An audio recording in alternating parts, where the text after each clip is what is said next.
Maya Chen wiped down the last table in her section, her feet aching after another 12-hour shift. The clock on the wall showed 10:30, and she still had side work to finish before she could go home. This was her life now.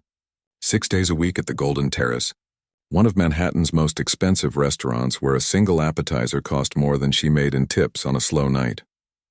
She grabbed a tray of empty wine glasses and headed toward the kitchen, but something made her stop.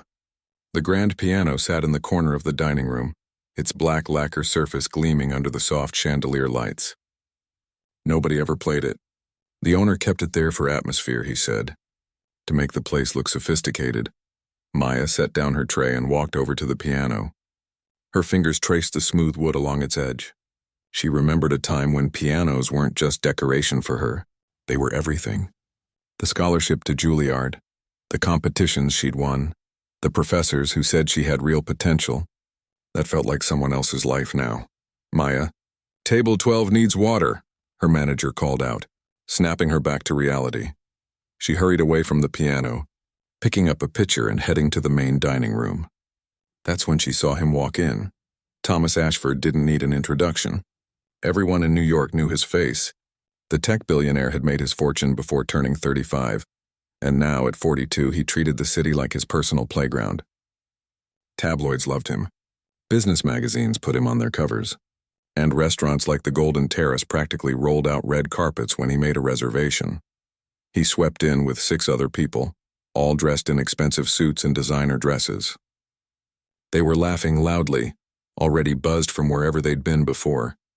The hostess rushed to seat them at the best table in the house, right in the center where everyone could see them. Maya's manager, Kevin, grabbed her arm as she passed. "That's your table tonight. Don't mess this up. Ashford tips well if you keep him happy." She nodded and smoothed down her apron. Just another table, she told herself. Just another group of rich people who wouldn't remember her face tomorrow. "Good evening," Maya said, approaching with menus. "Welcome to the Golden Terrace. Can I start you off with something to drink?" Thomas Ashford barely glanced at her. "Bring us 3 bottles of the 2015 Chateau Margaux. And tell your chef we want the tasting menu." "All of us, of course, sir. I'll put that in right away." The evening went smoothly at first. Maya brought course after course, refilled wine glasses, and stayed invisible the way good servers do. The group got louder as the alcohol flowed. Ashford held court, telling stories that made his companions laugh on cue. He was the sun, and they were planets orbiting around him. Around 9 o'clock, Maya was clearing their dessert plates when she heard one of the women at the table mention music. "I heard you bought that entire concert hall just to hear one." "Performance," the woman said to Ashford. He shrugged like it was nothing. "If you want the best experience, you create it yourself. I don't wait for things to come to me." "Do you play anything?" another guest asked. "Piano, actually. Been playing since I was 5. My mother insisted." Ashford took a sip of his wine. True appreciation of music requires understanding the discipline behind it. Most people just listen passively. They don't really hear what's being played. Maya tried not to roll her eyes as she stacked the plates.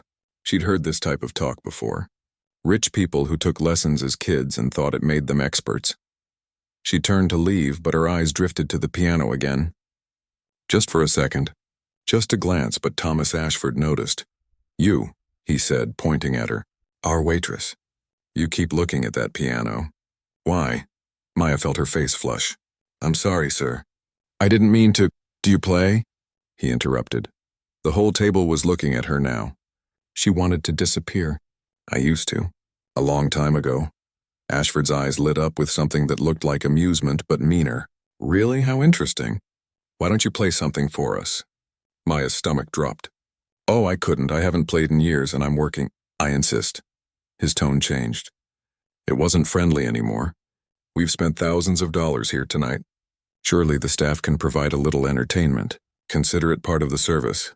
"Sir, I really don't think—" "Kevin?" Ashford called out, loud enough that heads turned throughout the restaurant. "That's your name, right? The manager?" Kevin rushed over, his face already showing concern.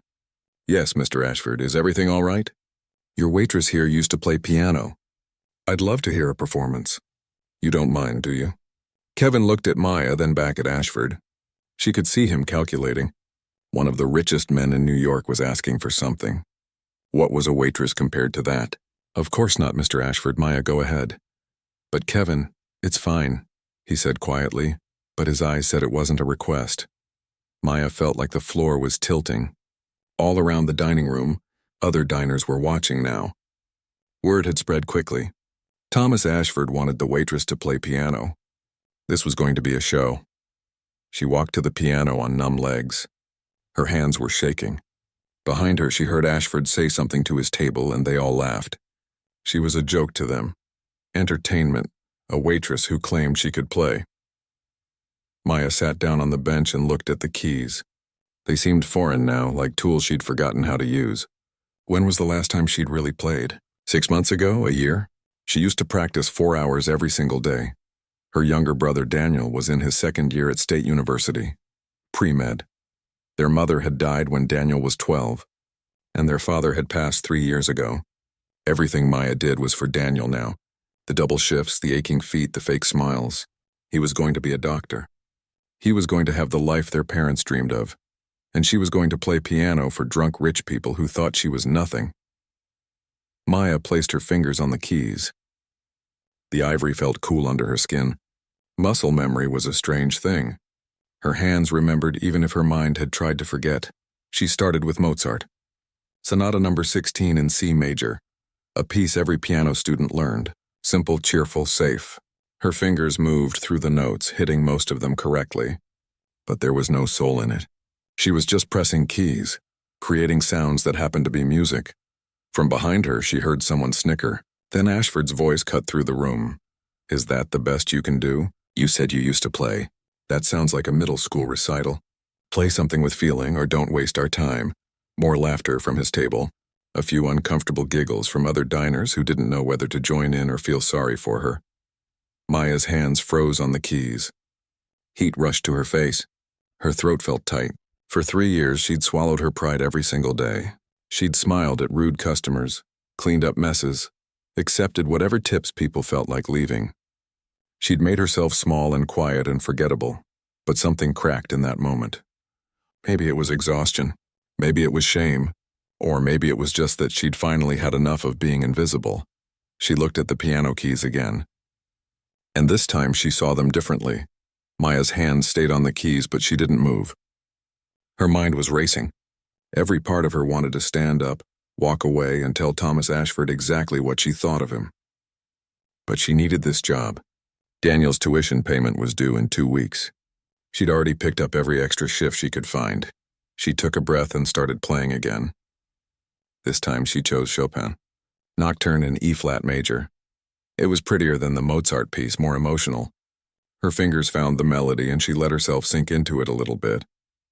The notes flowed smoother now. Some of the tension left her shoulders. But it still wasn't right. She was playing correctly, hitting all the right notes at the right time. Technically it was fine, but it was hollow, empty.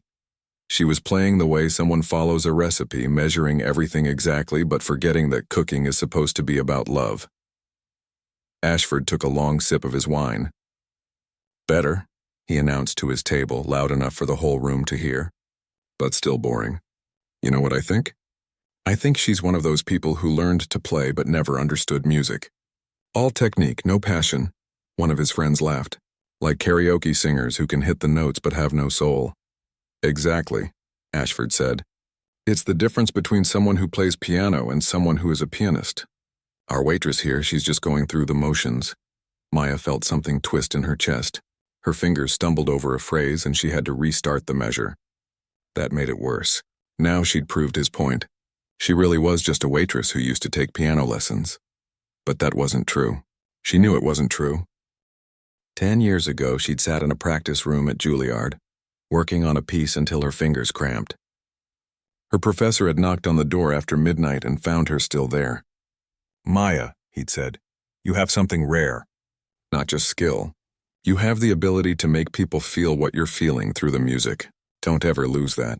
She'd almost forgotten those words. Somewhere between her father's funeral and taking orders at restaurants, she'd buried that part of herself so deep she didn't know if it still existed.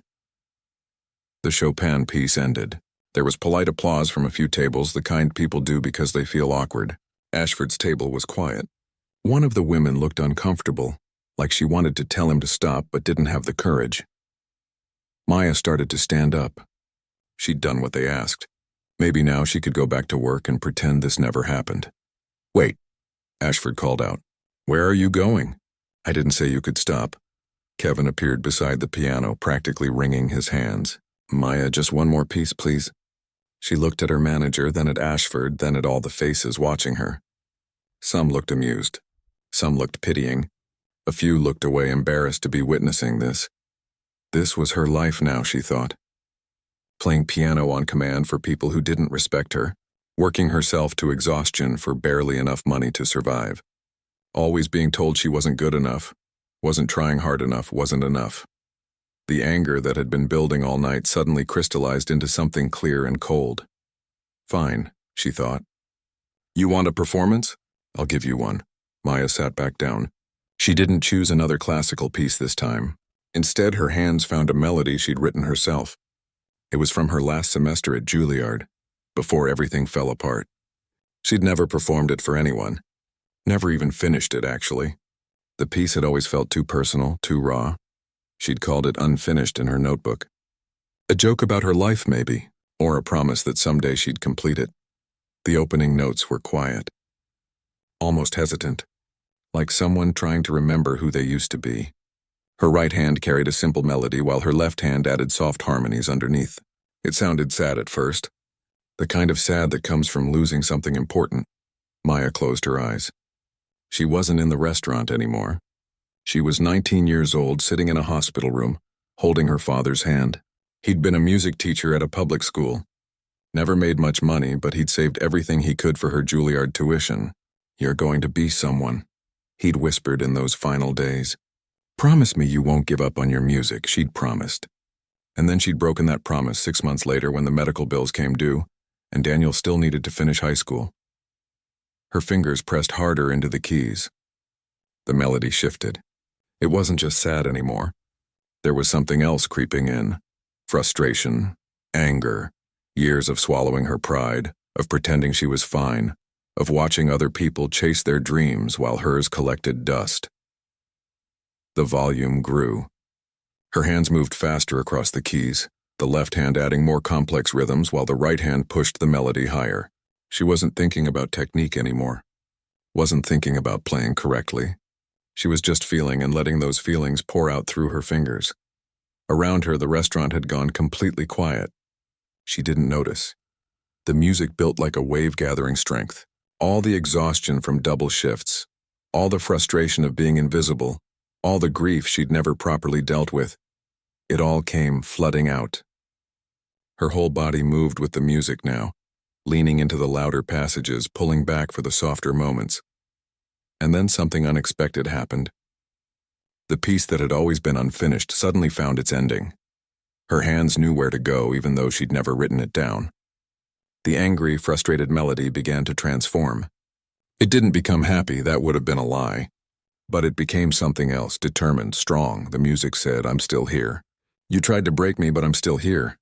The final section was powerful but controlled. Every note mattered. Every phrase built on the last one.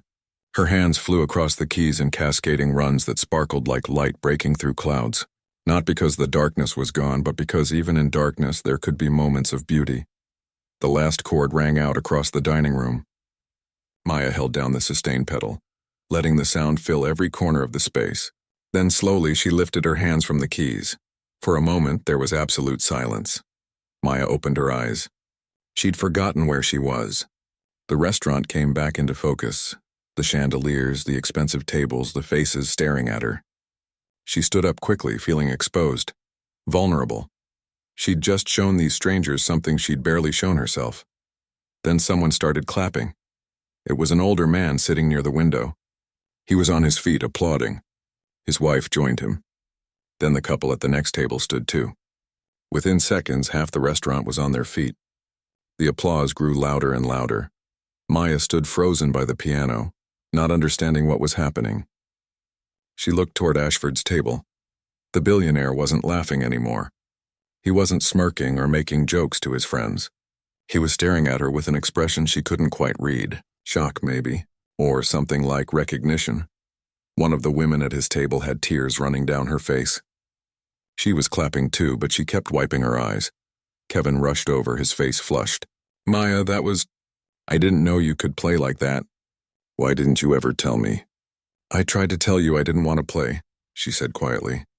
The applause continued. People were calling out compliments.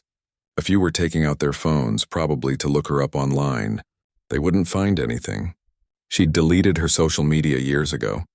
The internet had no record of Maya Chen, former Juilliard student with a full scholarship and a promising future. She just wanted to disappear. To go back to being invisible. But Thomas Ashford was standing now. He was walking toward her, and the expression on his face had changed completely. Thomas Ashford walked toward Maya, and she instinctively took a step back. The applause was starting to fade as people sat back down, but the energy in the room had completely shifted. Everyone was watching to see what would happen next. When Ashford reached her, he didn't say anything at first. He just stood there studying her face like he was seeing her for the first time. Up close, Maya could see that his expression wasn't mocking anymore. It was something closer to confusion mixed with what might have been embarrassment. Where did you train? He asked finally. His voice was different now, quieter. The performance tone was gone. Maya crossed her arms. Does it matter? Yes, it matters very much. She wanted to walk away. To tell him it was none of his business. But Kevin was still hovering nearby, watching nervously, and she could feel the weight of needing this job pressing down on her. Juilliard, she said. Full scholarship. I left after 2 years. Ashford's eyebrows went up. You left Juilliard? Why would anyone? My father died. Medical bills. My younger brother was still in high school. Someone had to work. The words came out flat, matter of fact. She'd told this story before, to herself mostly, until it stopped feeling like a tragedy and just became a fact of her life. One of the women from Ashford's table had come over too. She was the one who'd been crying. That piece you played, she said softly. Did you write it? Maya nodded. It was beautiful. Heartbreaking, but beautiful. Thank you, Maya said, because she didn't know what else to say. She wasn't used to people talking to her like this. Like she was someone worth having a conversation with instead of just someone to bring their food. Ashford was still watching her. You have extraordinary talent. That wasn't just good playing. That was, he paused, seeming to search for the right word. That was the kind of performance people pay hundreds of dollars to hear in concert halls. Well, you got it for free tonight, Maya said, along with your dinner service. There was an edge in her voice she couldn't quite hide. She saw Ashford register it, saw something shift in his face. I was cruel to you, he said, not defensive, just stating it. I treated you like you were nothing, like you existed to entertain me. Maya didn't answer. What was she supposed to say? Yes, you were terrible? It's okay, I'm used to it. Both felt wrong. I apologize, Ashford continued. Genuinely. What I did was wrong. The restaurant was still mostly quiet, other conversations happening in hushed tones. Everyone was still half listening to this exchange. Maya felt exposed standing there like she was on display. Your apology doesn't change anything, she said quietly. Tomorrow I'll still be serving tables and you'll still be. She gestured vaguely at him, at his expensive suit, at everything he represented. Maybe it doesn't have to be that way. Maya laughed, but it came out bitter. What are you going to do? Wave a magic wand and fix my life? No, but I might be able to help. Ashford reached into his jacket pocket and pulled out a business card. I fund a foundation, the Ashford Foundation for Musical Arts. We provide scholarships, living expenses, performance opportunities for talented musicians who need support. Maya stared at the card but didn't take it. Why would you do that? You don't know me. An hour ago you were making fun of me in front of everyone. Because an hour ago I was an arrogant fool who thought I understood talent when I saw it. He held the card out further. And because genuinely exceptional musicians are rare, you're not just talented, you have something that can't be taught. Walking away from that would be a waste. It's not that simple, Maya said. I have responsibilities. My brother is in college, pre-med. His tuition alone is, we cover family circumstances. The woman from Ashford's table interjected.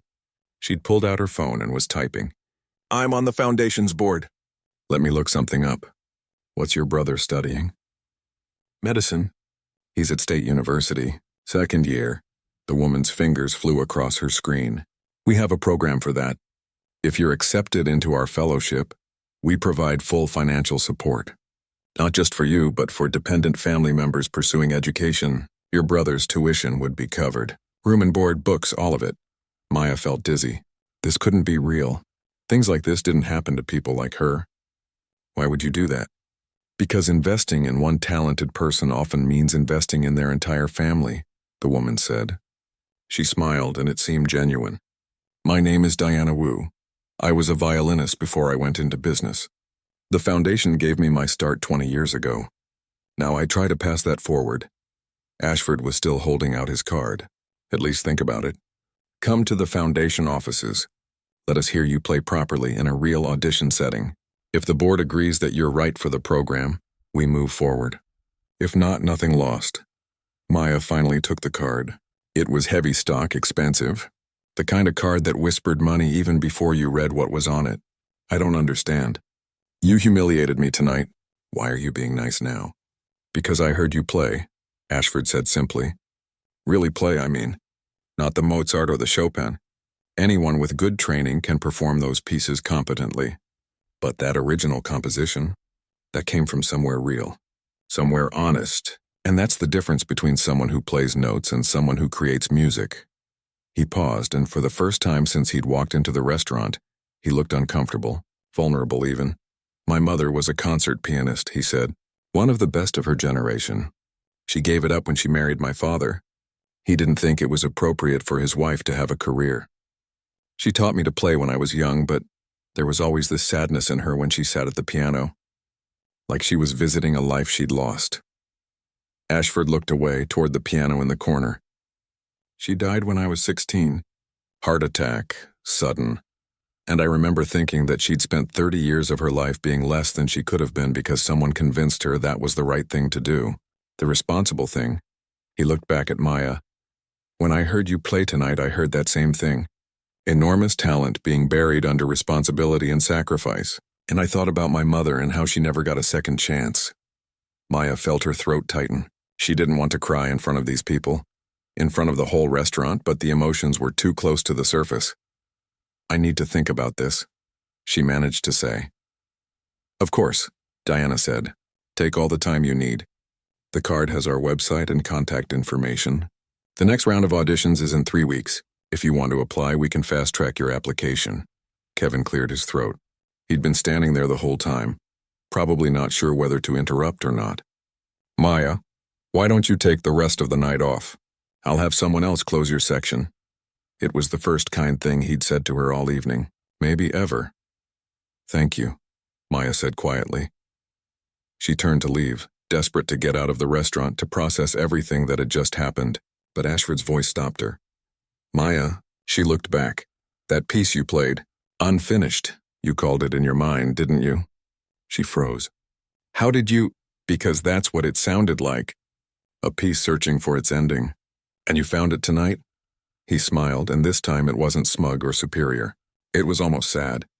Your music isn't unfinished anymore. Don't let your life stay that way. Maya didn't trust herself to speak. She just nodded and walked toward the back of the restaurant, clutching the business card in her hand. In the employee area, she grabbed her jacket and bag. Her hands were shaking. The business card felt like it was burning a hole in her palm. This couldn't be real. Things like this didn't happen. Rich people didn't just offer to solve all your problems because they heard you play piano once. But the card was real. The phone number was real. And the look on Thomas Ashford's face when he'd talked about his mother had been real too. Maya pulled out her phone and typed a text to Daniel. Call me when you can. Something happened.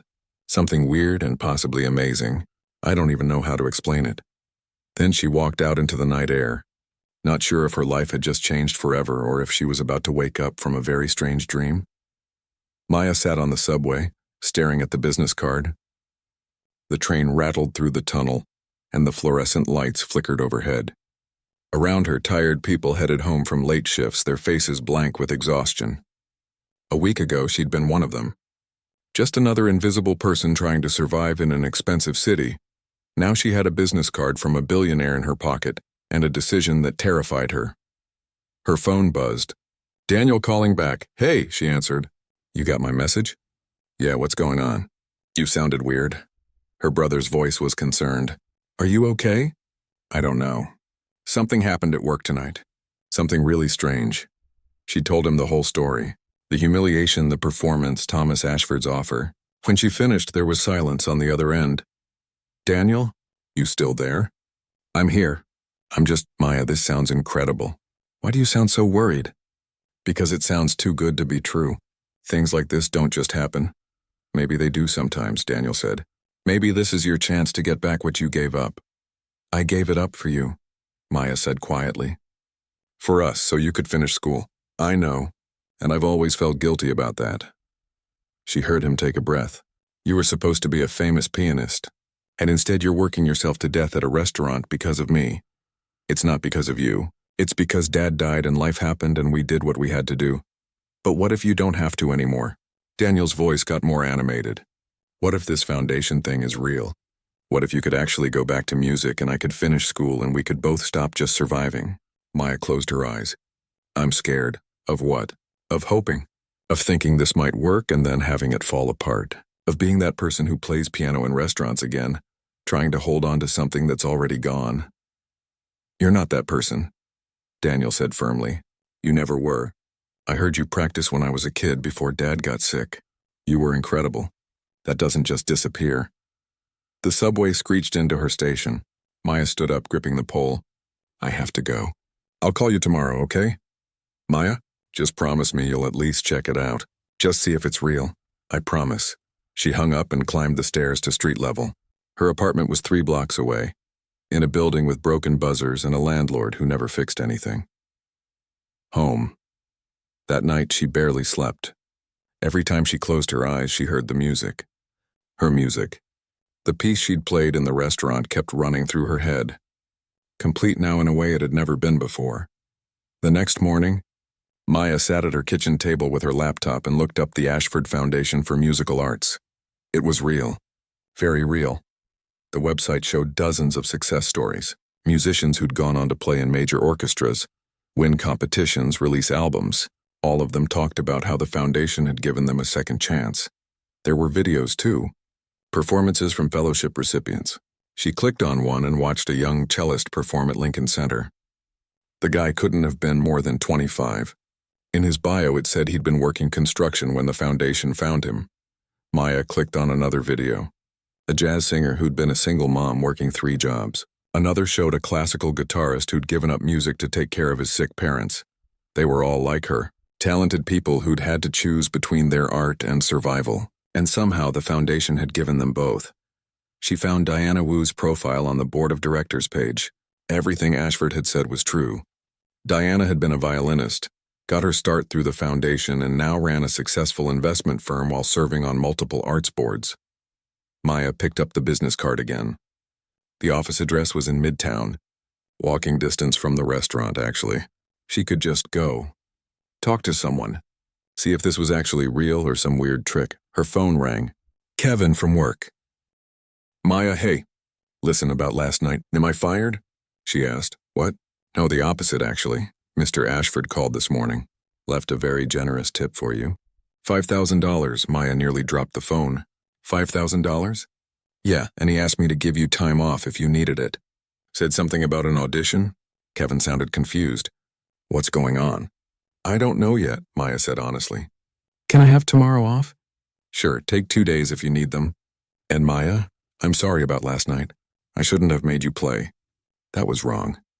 After Kevin hung up, Maya sat there staring at her phone. $5,000.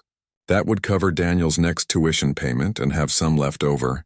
Even if the foundation thing didn't work out, at least she had that. But Ashford hadn't sent the money, so she'd forget about the audition. He'd sent it so she'd have space to breathe, to think, to actually consider what he was offering. The next day, Maya put on the one professional outfit she owned, a black dress she'd bought for her father's funeral and hadn't worn since, and took the subway to Midtown. The foundation offices were on the 14th floor of a sleek building with a doorman and marble floors.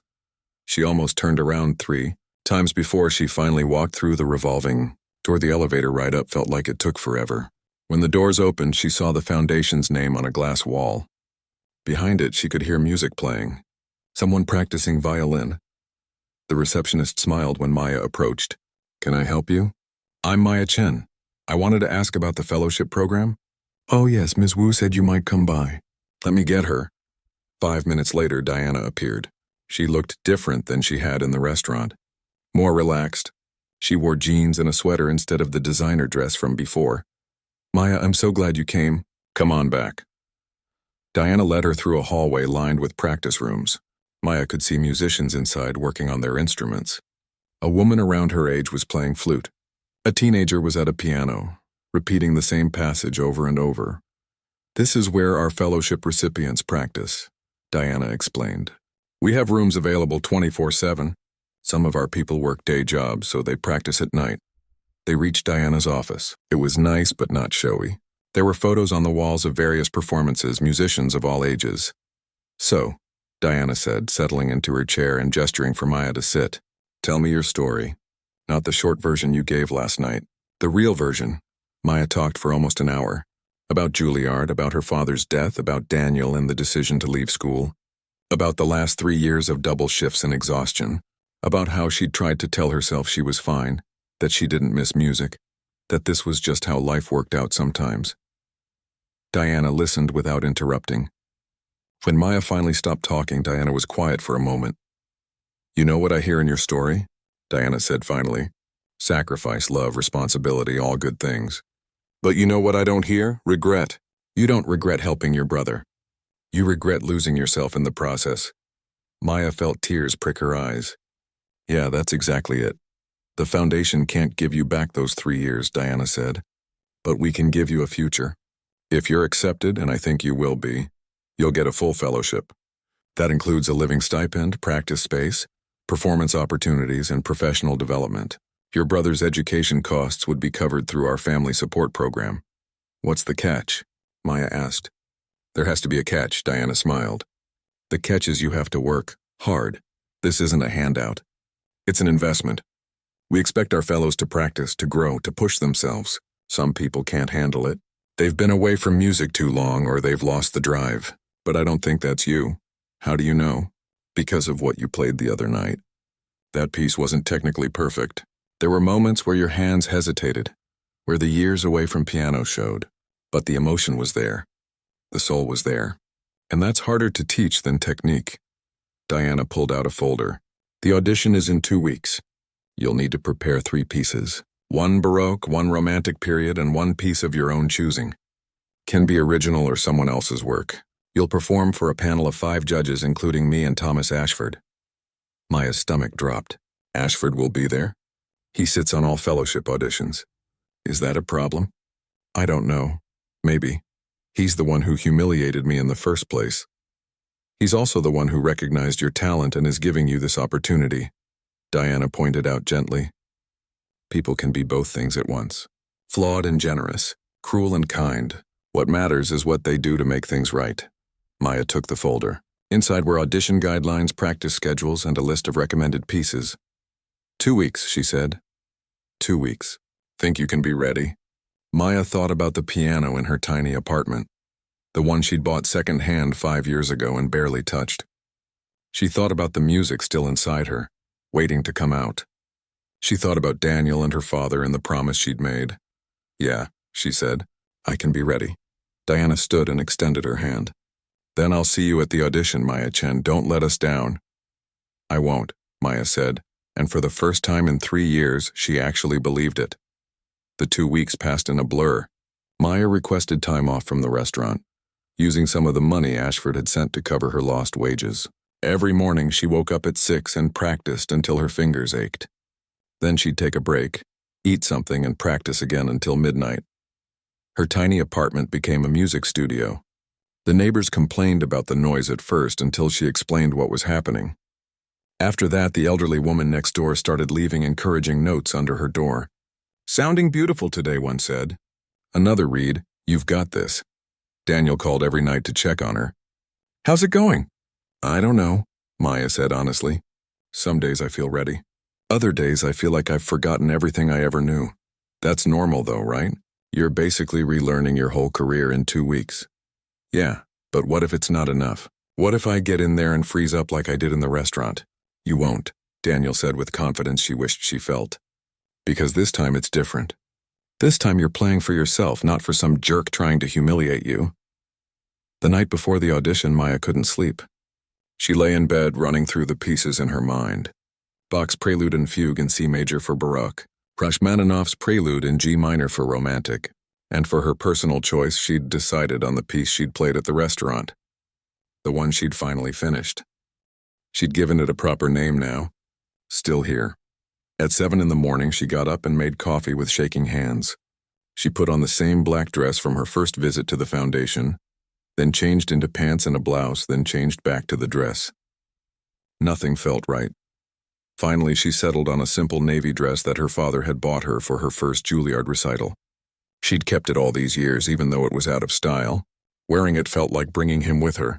The audition was at 2 in the afternoon. Maya arrived 30 minutes early and sat in the waiting area, watching other musicians come and go. A young man with a cello, a woman with a flute case. Everyone looked nervous. Diana appeared at 1:50. Maya, we're ready for you. Maya's legs felt weak as she stood up. She followed Diana down the hallway to a large room with a beautiful grand piano in the center. 5 chairs were arranged in a semicircle facing it. 4 of them were already occupied. Thomas Ashford sat in the last chair. He nodded at Maya but didn't smile. This was business. Diana introduced the other judges. A composition professor from Juilliard who'd been on faculty when Maya was there. He didn't seem to remember her. A conductor from the New York Philharmonic. A jazz pianist who'd won multiple awards. And Diana herself. Whenever you're ready, Diana said, taking her seat. Maya walked to the piano and sat down. The bench was the perfect height. The keys gleamed under the lights. She'd practiced on her cheap upright for 2 weeks, but this was a real concert grand. The kind of instrument she'd dreamed of owning someday. She placed her hands on the keys and started with Bach. The Prelude and Fugue was technical and precise, requiring perfect control. Her fingers found the notes cleanly. She'd practiced this piece so many times in the last 2 weeks that her hands knew exactly where to go. But it wasn't perfect. About halfway through, she rushed a passage slightly, getting ahead of the tempo. She caught herself and corrected, but the mistake hung in the air. She could almost hear her old Juilliard professor's voice in her head. Precision, Maya. Bach demands precision. She finished the piece and took a breath. 1 down, 2 to go. The Rachmaninoff was different. Romantic period music was about emotion as much as technique. Big, sweeping gestures. Drama. She dove into it, letting herself feel the passion of the piece. Her hands stretched across the keys, hitting those huge Rachmaninoff chords that made the whole piano vibrate. This one felt better, more confident. She could feel the music instead of just playing it. When she finished, she glanced at the judges. They were writing notes, their faces neutral. Impossible to read. Your final piece? Diana prompted. Maya nodded. This was it. The piece that had changed everything. This is an original composition, she said, her voice steadier than she expected. I started writing it in my last semester at Juilliard, but I only finished it 2 weeks ago.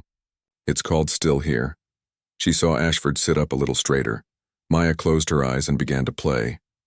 The opening notes were the same as they'd been in the restaurant. Hesitant, searching, sad. But this time she wasn't playing in front of drunk customers making fun of her. She was playing for people who understood music, who could hear what she was trying to say. The piece unfolded like a story. The grief of losing her father, the weight of responsibility that had crushed her dreams, the exhaustion of those 3 years working herself to death. Her fingers translated all of it into sound. But then came the transformation, the part she discovered that night in the restaurant. The melody shifted from sad to determined. The volume built. This wasn't about giving up. It was about surviving, about finding yourself again after you thought you were lost.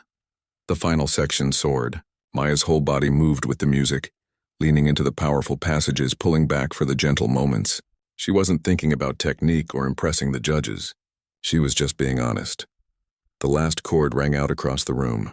Maya held it, letting it fade naturally before lifting her hands from the keys. Silence. She opened her eyes and looked at the judges. The Juilliard professor was staring at her with his mouth slightly open. The conductor had tears in his eyes. The jazz pianist was nodding slowly, a small smile on his face. Diana was crying, and Thomas Ashford was standing up. He walked toward the piano, and Maya's heart sank. Was he going to criticize her again? Tell her she wasn't good enough? But when he reached her, he just said, "That was extraordinary. What you played in the restaurant was raw and powerful. This was refined and even more powerful. You've grown in 2 weeks." "I've been practicing," Maya said quietly. "It shows." Ashford turned to the other judges. "I don't think we need to deliberate on this one." The Juilliard professor shook his head. "No deliberation needed. That was one of the best auditions I've heard in 20 years. "Agreed," the conductor said. "The technical pieces were good. Not perfect, but good. But that original composition? That was something special." Diana stood up, wiping her eyes. "Maya Chen, on behalf of the Ashford Foundation, I'm pleased to offer you a full fellowship, effective immediately." Maya felt like the floor had dropped out from under her. "Really? Really?" Diana said, laughing. "Did you think we'd say no after that?" "I thought I rushed the Bach and the Rachmaninoff wasn't—" "Stop," the jazz pianist interrupted. "You're talking like someone who's been trained to find every flaw. But music isn't about being perfect. It's about communicating something real. And you did that beautifully." Maya felt tears streaming down her face. She didn't try to stop them. Ashford handed her a tissue. "The fellowship includes everything Diana told you about. Stipend, practice space, your brother's tuition. But there's one more thing." He pulled out his phone and showed her an email. "I have a friend who runs a small venue in Brooklyn. She does showcase concerts for emerging artists. I sent her a recording from your audition today. With your permission, I hope. And she wants you to perform next month." "A real concert?" Maya's voice was barely a whisper. "A real concert. Small audience, maybe 50 people. But it's a start." Maya looked around at all of them. These people who'd been strangers 2 weeks ago were now offering her a life she'd thought was gone forever. "I don't know how to thank you," she said. "Thank us by not giving up again," Diana said. "The world needs your music, Maya. It always did." That night, Maya called Daniel from outside the foundation building. When he answered, she couldn't speak for a moment. The emotions were too big. "Maya, what happened? Did you get it?" "I got it," she managed to say. "I got everything. The fellowship, your tuition, a concert, everything." Daniel let out a whoop so loud she had to hold the phone away from her ear. "I knew it.